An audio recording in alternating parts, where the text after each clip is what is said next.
We begin the introduction with the title, A Rigorous Science of Man, which is a strict synonym for the title of the book, A Biography of Ordinary Man. The biography is meant to be a science. Later on he will call it a scientific biography. And man, in the sense he's using it, is ordinary man. So, a rigorous science of man. And then he doubles up on the science idea with the title of the first section, From the Sciences of Man to the Science of People.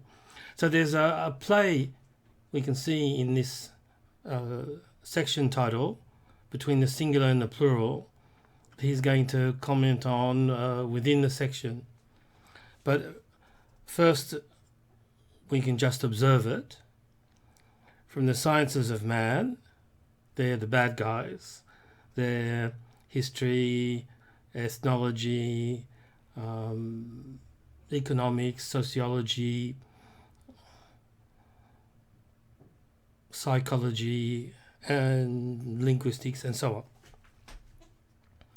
In the French, we get a nice parallel from the sciences of man, sciences plural, man singular, to the science of men, science now singular, and men or humans in the plural, to get away from the patriarchal connotations of using man all the time.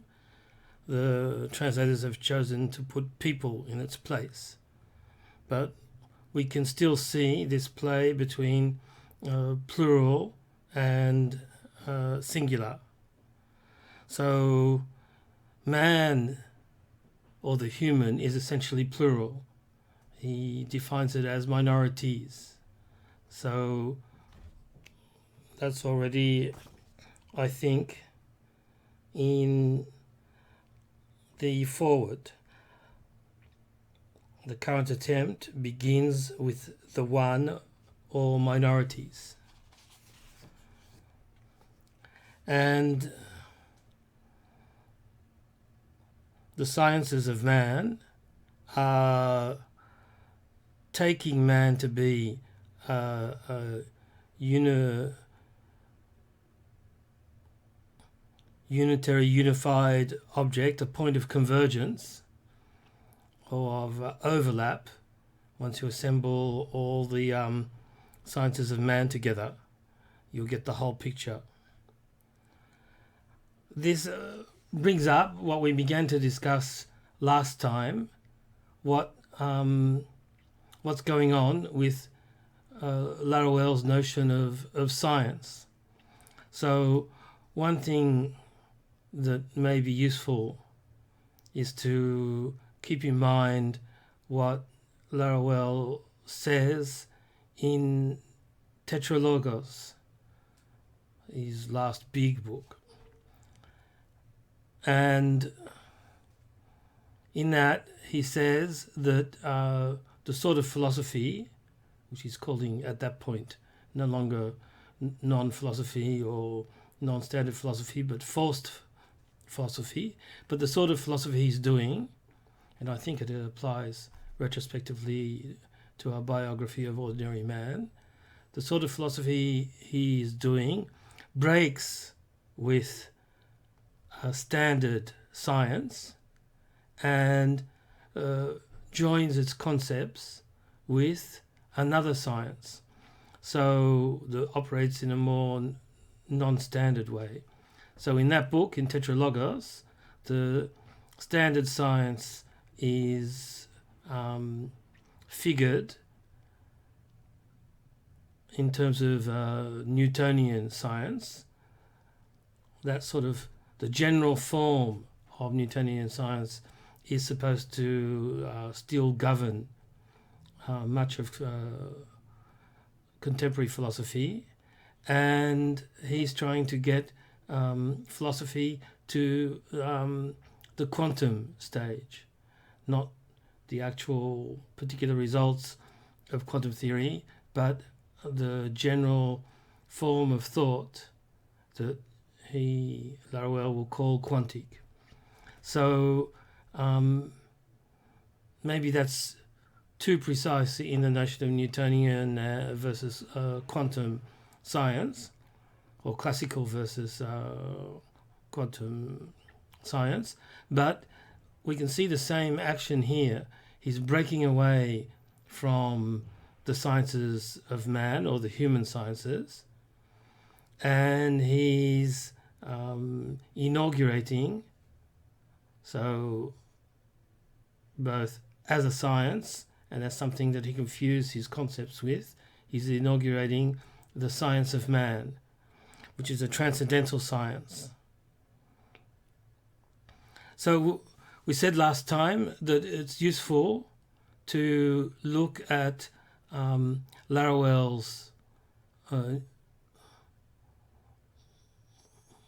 thought in terms of proposing a new language that has sometimes the same terms as ordinary philosophy, but with new meanings, and sometimes has new terms introduced to sort of force us into the new meanings that he's proposing. And there are various ways of doing that. Laruelle considers two.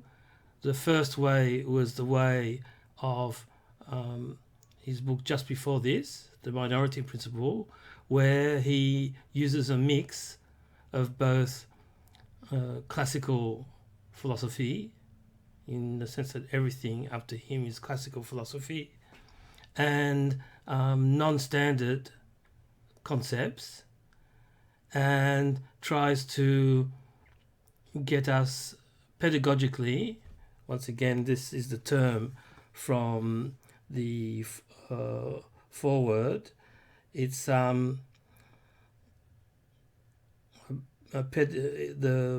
book, The Minority Principle, was a breakthrough that still proceeded pedagogically and philosophically, that is to say, by means of transcendence.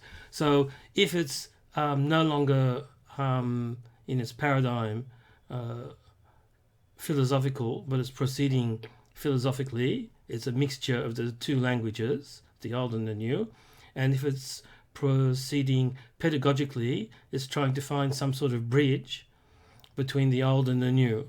So this book is proposing a second way that, for the moment, for the purposes of this book, Laruelle will find a better introduction into his thought, and that's you just jump in and go with the new language. At the beginning, much of the new language will be, in a certain sense, uninterpreted or incompletely interpreted, and it will interpret itself or become interpreted as we read along in the book. He talks about the order of necessary experiences, and that's one necessary experience. You take the leap into the new paradigm, you take the leap into the absolute, and then you go on from there. So another thesis of Tetralogus, which applies to his philosophy in that book, but is applicable, I think, to all philosophy, is the notion of dramaturgy. That is to say, you can't have a purely conceptual new language, that there will be what he calls, following Deleuze, conceptual personae, or conceptual characters, that are part of a dramaturgy and part of the whole way of thinking that he's trying to get going. So what I thought was incredible in Tetralogos, I thought it was quite an inspiring move, is that among the conceptual characters he counts philosophy itself, philosophy and science and various other things. Normally when we think of conceptual characters, we think of the idiot, the deceitful demon, whatever, the Kafka's animals, the body without organs. But Laruelle gives philosophy, and by implication science, as examples of conceptual characters. So you can't, no matter how pure your language is, and I think it'll come up to elucidate some cryptic passages in this first page of the introduction, page 1 of the book. No matter how pure your new language is, no matter how conceptually pure, there's still a dramaturgy going on. There are still conceptual characters such as science and philosophy. And in that sense, we should just accept the dramaturgy that Laruelle is setting up. He needs a new name, or he needs a name for his new way of thought. He's rejecting the whole way of thinking of philosophy and the human sciences, and he's hit on science as a name. He does not yet have at his disposal the name, or the various names, non-philosophy, non-standard philosophy, forced philosophy. So not philosophy is sort of implicit in the text, but that's not a name. So he embeds in or codes, maybe not really codes, he doesn't like codes. So he instantiates in a character, a conceptual character, which he calls science, the way of thinking that he's going for. The paragraph, the first paragraph begins, "It is reasonable to revolt against philosophers." So that's a direct allusion to Jean-Paul Sartre. One of his books is called "On a raison de se révolter." One is right to revolt. Raison in French is correctly translated as reason, but it occurs in the expression "on a raison," we are right, or one is right to, in this case, to revolt. And so that proposes a difficulty of translation. So the translators have tried to combine both senses in one expression. It is reasonable to revolt, and Laruelle adds, against philosophers. So I think he's taking, by this mere addition of against philosophers, it looks like a restriction, but in fact it's giving revolt its full extension, because the philosophers are the quintessential characters of the world, which is the world of authorities and of minorities only as relative to those authorities, not in the absolute sense. So he's starting from what seems to be a commonplace in a sort of leftist French context, and then he seems to be reappropriating it and endorsing it in his struggle for his science, his human science, as against philosophy. But he shows that this whole idea of revolt, which in its generality is any sort of transgression, and he's showing that it's going to deconstruct itself, which is something that Foucault showed in Preface to Transgression, and no doubt Laruelle read that. It was written and published in the 60s, in the late 60s, I think. So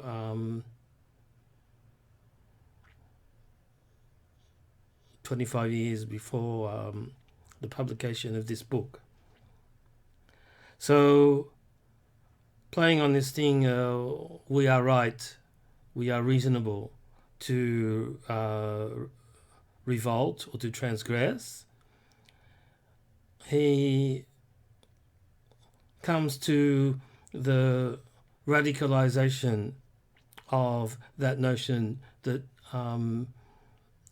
had been taken up by the French philosophers of the 60s and 70s, and that's revolt has its own reason within itself. It is its own reason. So if you're revolting against philosophy and the authorities, you're just reaffirming the reason of the philosophers, and because on our raison one is correct, you're reaffirming the correctness of the authorities. There's a sort of official correctness, and then there's the what Zizek would call the underside, where you have a set of rules that are imposed, and explicitly one says, no, you can't transgress these rules, but you're unofficially encouraged to transgress them or to revolt against them. So the action of revolt is politically correct, is still within the world, is insufficient to express fidelity and a self-location within the absolute. So he says, is it not time to finally stop revolting and to base existence in a strong but tolerant indifference to philosophy? So you should stop revolting because you're just setting up new standards of political correctness, including in the politics of the concept, and base existence in a strong but tolerant indifference to philosophy. So we're getting base, we're getting the new foundations. When he talks about in the first line of the foreword, this book attempts a systematic foundation.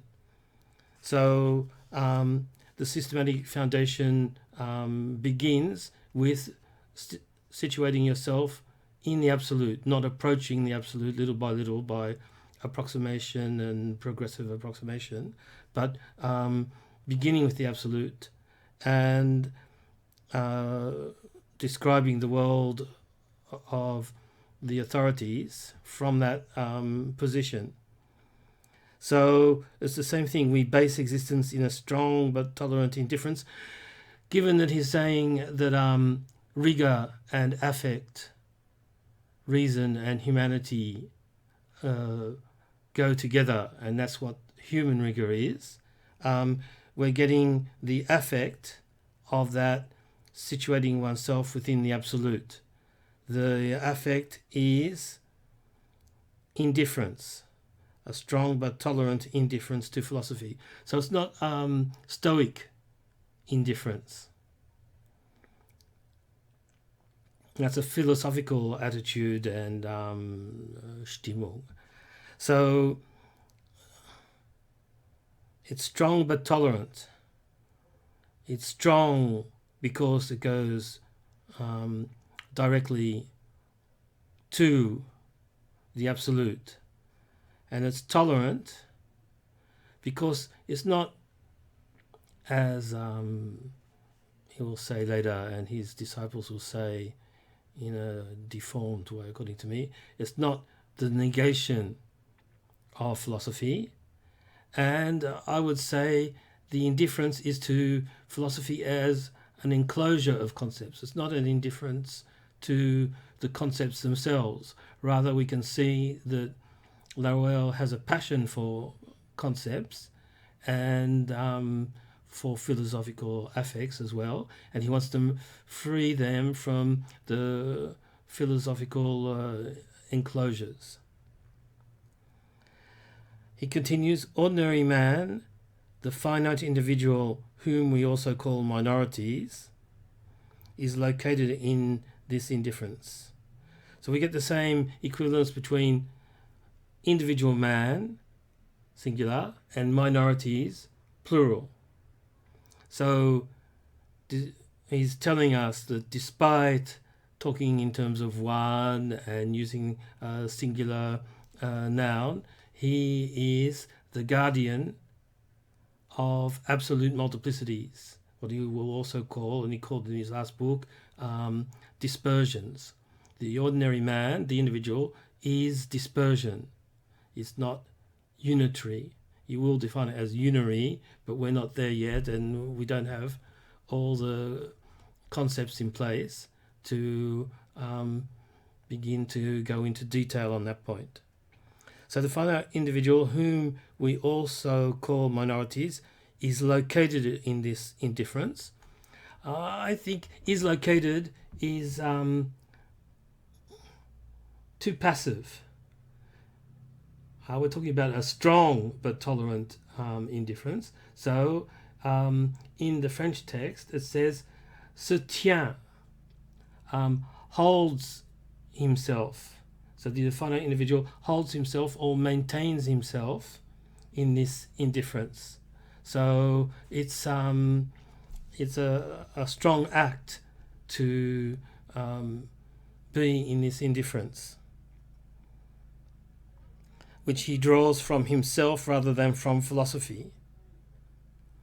So that's why it's not to be identified with Stoic indifference, because it doesn't come from philosophy at all.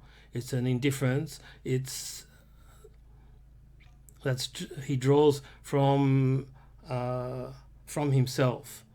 So it's a transcendental affect of indifference that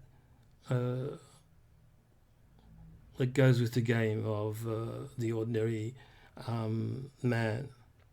So then he proceeds in very enigmatic fashion to list 5 theses. He puts that in theses in inverted commas. 5 theorems. He puts theorems in inverted commas. And then he says, it's like an explicitation of what that means.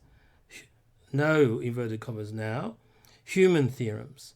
So that's the thing we saw in the forward, rigor and the human, reason and humanity, reason and affect together.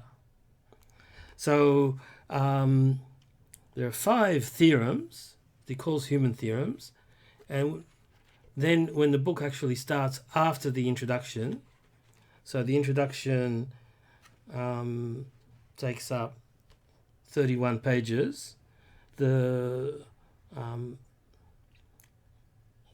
substance of the book, the system of the book, whatever it is, the chapters of the book begin on page 32, and it begins with Theorem I, and it finishes on page 226.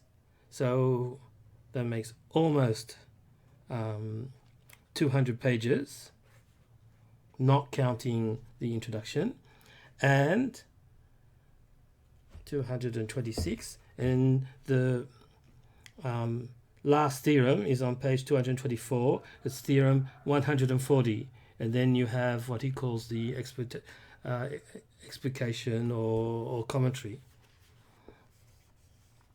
So I did my preamble on sciences, science, philosophy, human sciences, and the impossibility of a pure language, but the necessity for a purified language to maybe help. Well, it was interesting in itself, I hope, but maybe that will help us with these rather cryptic theorems, these 5 human theorems. So the first one, man really exists and he's really distinct from the world. That takes up what was implicit in the subtitle to the book, minorities and on authorities and minorities. We said that minorities could be relative minorities, and that's in the same world as the authorities, or minorities could be absolute minorities, and that's not in the world. It's not in the world of authorities, which is the world with the capital W. Emphasizing or underlining this is the repetition of the word really. If we take out the really, man exists and he is distinct from the world. That could do it. But he's emphasizing this point that there is the world of authorities and man is not man as we know it or him or her or them within the world. So man really exists. There's the real, which is distinct from the world. And he says this thesis contradicts almost all of philosophy. So he's criticizing philosophy, but he says this thesis contradicts almost all philosophy because, once again, in the foreword, he says that the discipline, the science that he is founding had already been signalled and hinted at in the history of thought, or, for my translation from the French, had already been sketched and announced in the history of thought. So it contradicts almost all philosophy, but there's some philosophy that almost got some of it right. So we know that he considers Deleuze to have said some good things and to have been promising, but that he didn't do it. He didn't get to absolute immanence. And we see later that Laruelle wrote Anti-Badiou, a whole book, and there as well there's almost a sort of a reproachful affect. Badiou, you almost got it right, but you muffed it for various fundamental reasons. But maybe some of it, what suitably radicalized, intensified, transvalued, and transcendentalized, maybe some of it can be conserved. So here, Laruelle, for once, is not claiming to be unique, because he says that his thesis contradicts almost all of philosophy. So that's okay so far. The number one is, in its own way, taking up the terms and the behind the terms, the concepts that we've already set into play in these videos. The second theorem, man is a mystical living being condemned to action, a contemplative being doomed to practice, though he does not know why this is the case. So in the French, it really is condemned to action, nature contemplatif voué à la pratique. It's not really doomed in this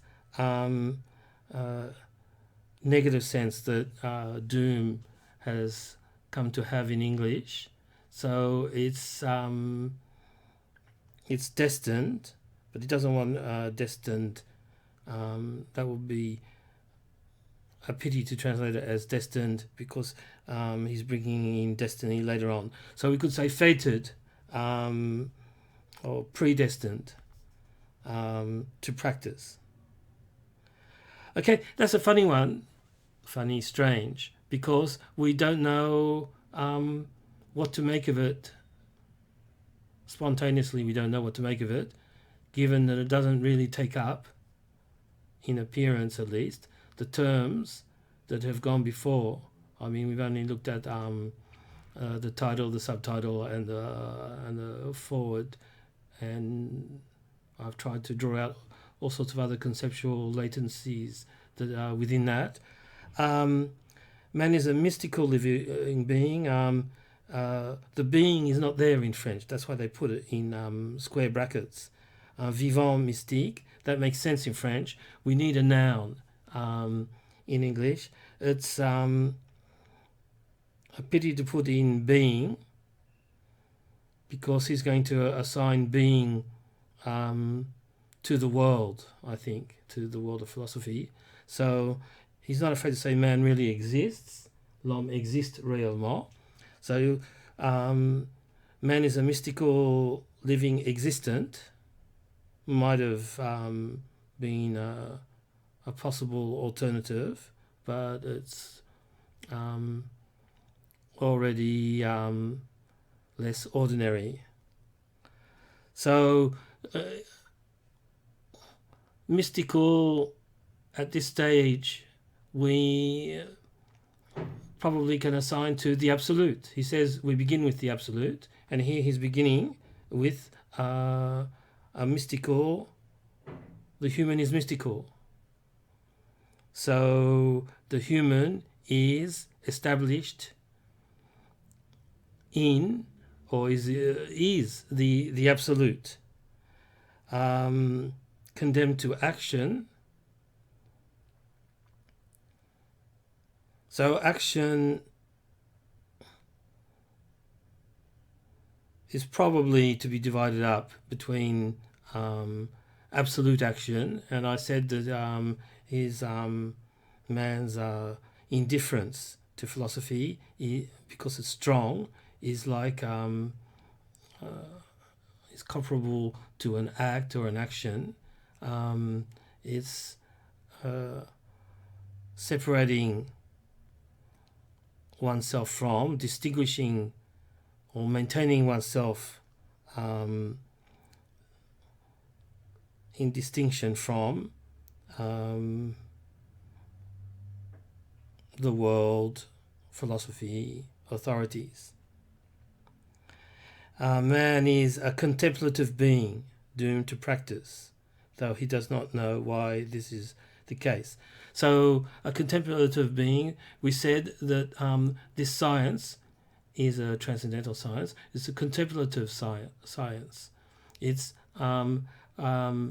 man without reflexiveness, but man contemplating themselves. The absolute contemplating itself. If we say it like that, these are equivalent for Laruelle, where if we say the book is the science of the absolute contemplating itself, we're saying something that sounds pretty mystical. Aside from that hypothesis on my part that indifference can count as a transcendental action, Theorem II follows pretty directly from Theorem I. It introduces the new term of mystical and of contemplative. So that's the absolute pole, and action and practice would seem to be the relative pole, the pole of authorities and relative minorities. So 3, as a practical living being, man is condemned a second time, and for the same reasons, to philosophy. So I forgot to read or maybe I did read it in Theorem II, that condemned to action, condemned to practice, though he does not know why this is the case. He does not know the reason. That's Theorem II. Why doesn't he know the reason? There's a simple answer that takes up the beginning of the opening paragraph. The reason is not in its pure state separated from affect. Reason is not the right category to talk about the relation, which is in fact a non-relation between the absolute and the world.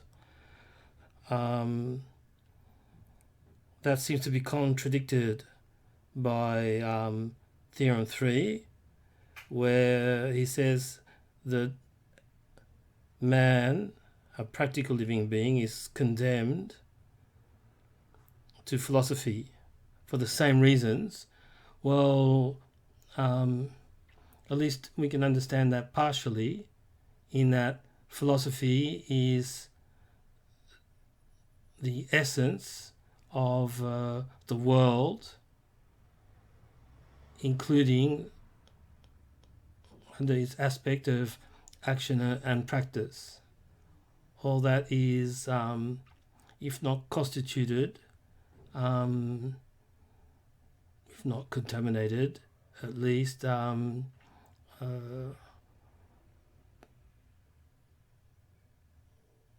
pervasively pervaded by philosophy.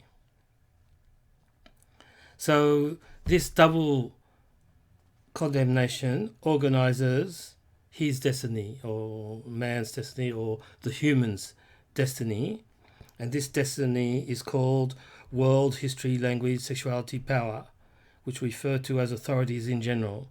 So there he's making explicit this double setup that he's been repeating in the first 3 theorems. He's making it explicit that there is a condemnation to the world, so philosophy, and to the instances, language, sexuality, power, that are constitutive of the human sciences. So we don't yet have the means to fully understand at the object level what goes into this, but at the formal level, at the enunciative level, at the linguistic level, we have developed the means. That is to say that a pure language, a pure new language for the new paradigm, is not possible. That there will always be a dramaturgy attached to this language, otherwise it will just be a pure formal game with no meaning at all. And this dramaturgy has conceptual characters, science and philosophy and ordinary man, and dramaturgical relations between them, including indifference on ordinary man's side, and action and practice are part of this dramaturgy as well. So we can at least make partially intelligible this idea of a double condemnation to destiny of the authorities. 5. Theorem 5. A rigorous science of ordinary man, that is of man. So here he's saying, when he says man, he means ordinary man. which is what we said about the title. A rigorous science of ordinary man, that is man, is possible. A biography of the individual. So he's identifying rigorous science with biography, which once again is what we saw at play in the title of the introduction. A biography of the individual as minorities and as authorities. So there we have minorities and authorities. It's the two sides of this set of 4 theorems that have preceded this theorem. So a biography as well suggests, once again, a dramaturgical element. So we've got experiences. He's talked about experiences in the foreword, that the book must follow or will follow, and we must follow with the book, the necessary order of experiences. So that's part of the systematic dramaturgy of the book, and that's part of the meaning of biography. And theoretically justified description of the life he leads between these two poles, which are sufficient to define him. So first I want to comment on the word sufficient. If we have already some idea of Laruelle, we know that he uses sufficient in a negative sense in later books. He talks about the principle of sufficient philosophy, and there its negative connotation is because it describes the pretension of philosophy to be complete, to express and regiment, conceptually at least, the totality of the world. But here he still hasn't got his later vocabulary set up. Sufficient is used either with a neutral or with a positive connotation. So it's a rigorous science of ordinary man, a biography of the individual as minorities and as authorities. So we've got the two-ness that is set up in the previous 4 theorems. And this two-ness means as well 2 paradigms. There's his new paradigm, which is the one of absolute minorities. And there's the old paradigm, the philosophical paradigm of authorities and of minorities as relative to authorities. So he's putting forward a rigorous science. Well, he claims, I'm situating myself within his thought. Strictly speaking, we should be saying he's claiming to produce a science. He's claiming to produce a transcendental biography. But there's no need to take that sort of distance. We're involved in a exploratory description of Laruelle's work, and I may occasionally express my point of view, but we're jumping into his language and seeing what that allows us to see. So it's a rigorous science of ordinary man, it's a biography of the individual, and it's a theoretically justified description of the life man leads between the 2 poles of minorities and authorities. Okay, this idea of a theoretically justified description may itself be in need of description and in need of justification. He's putting forward these 5 theses as human theorems. So as, at least even on a fairly weak idea of theorem, not necessarily proved in a strong sense of proved, but of having been or being, or capable of being, theoretically justified. So they're part of the rigorous science. These theorems. They're part of the biography, which will include them and more, and will be giving a theoretically justified description of man's or ordinary man's life between authorities and minorities. So that brings up the question of justification. There's a problem once you're dealing with incommensurable paradigms that has been set forward as a possible objection to incommensurability, and that is a problem that if you're judging a theory or a science uniquely in its own terms, and you can't apply to it the terms and the findings expressed in those terms of another paradigm, how can you avoid a circle? How can you avoid a self-confirming vicious circle? And that question is all the more pertinent that Laruelle claims that this is the trap or the problem that philosophy has fallen into. So he's well aware that it's a possibility and it's something to be avoided. So we can ask ourselves now, although he hasn't given us much to go on, what is to say that his science is non-circular. And for the moment, we've got simply the idea that we begin with the absolute, and so we're not getting terms being defined relative to other terms.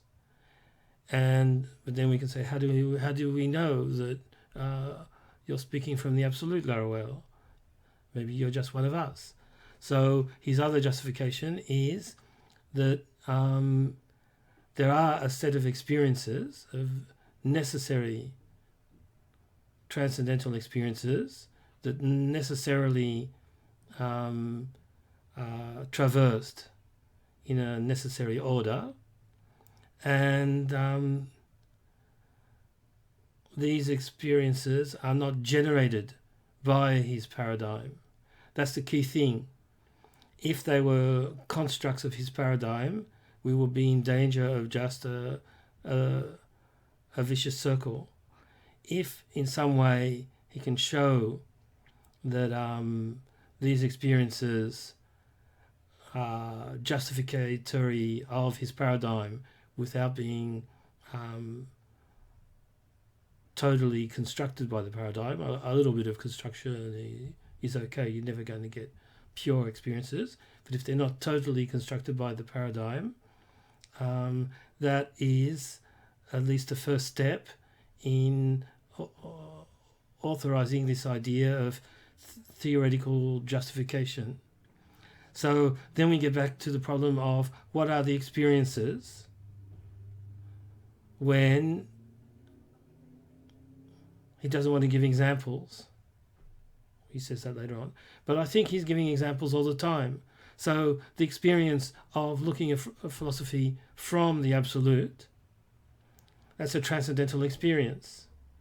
The experience of, I would say, even the experience of the problem of theoretical justification is a necessary experience. It's coming up at the right place now on page 1, but it is it's a formal question that we can that any philosopher worth his or her salt can bring up, and that anyone can bring up, but at the same time feeling the necessity and the appropriateness of its place here has for Laruelle, a transcendental dimension to it. So That's the difference between pedagogy and dramaturgy. The pedagogy sort of takes it as given that the speaking from the absolute is like a discourse of the master, that everything is decided by the master, and that would turn it into a new authority. And the examples would only be sort of pedagogical examples. The experiences would be pedagogical experiences to help us little by little get to the right way of seeing things. And he's saying, no, it's not pedagogy in that sense. It's dramaturgy. It's experiential dramaturgy or dramaturgical experience. It's something that is absolute. We don't need to be led into it. We don't need a thought experiment with the deceitful demon. It's something that, at least as posing problem, comes up, and because it's posing problem, it's not a constructed experience.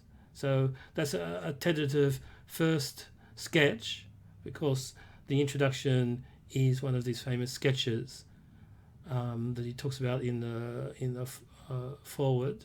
So that's a sketch of an answer to this question.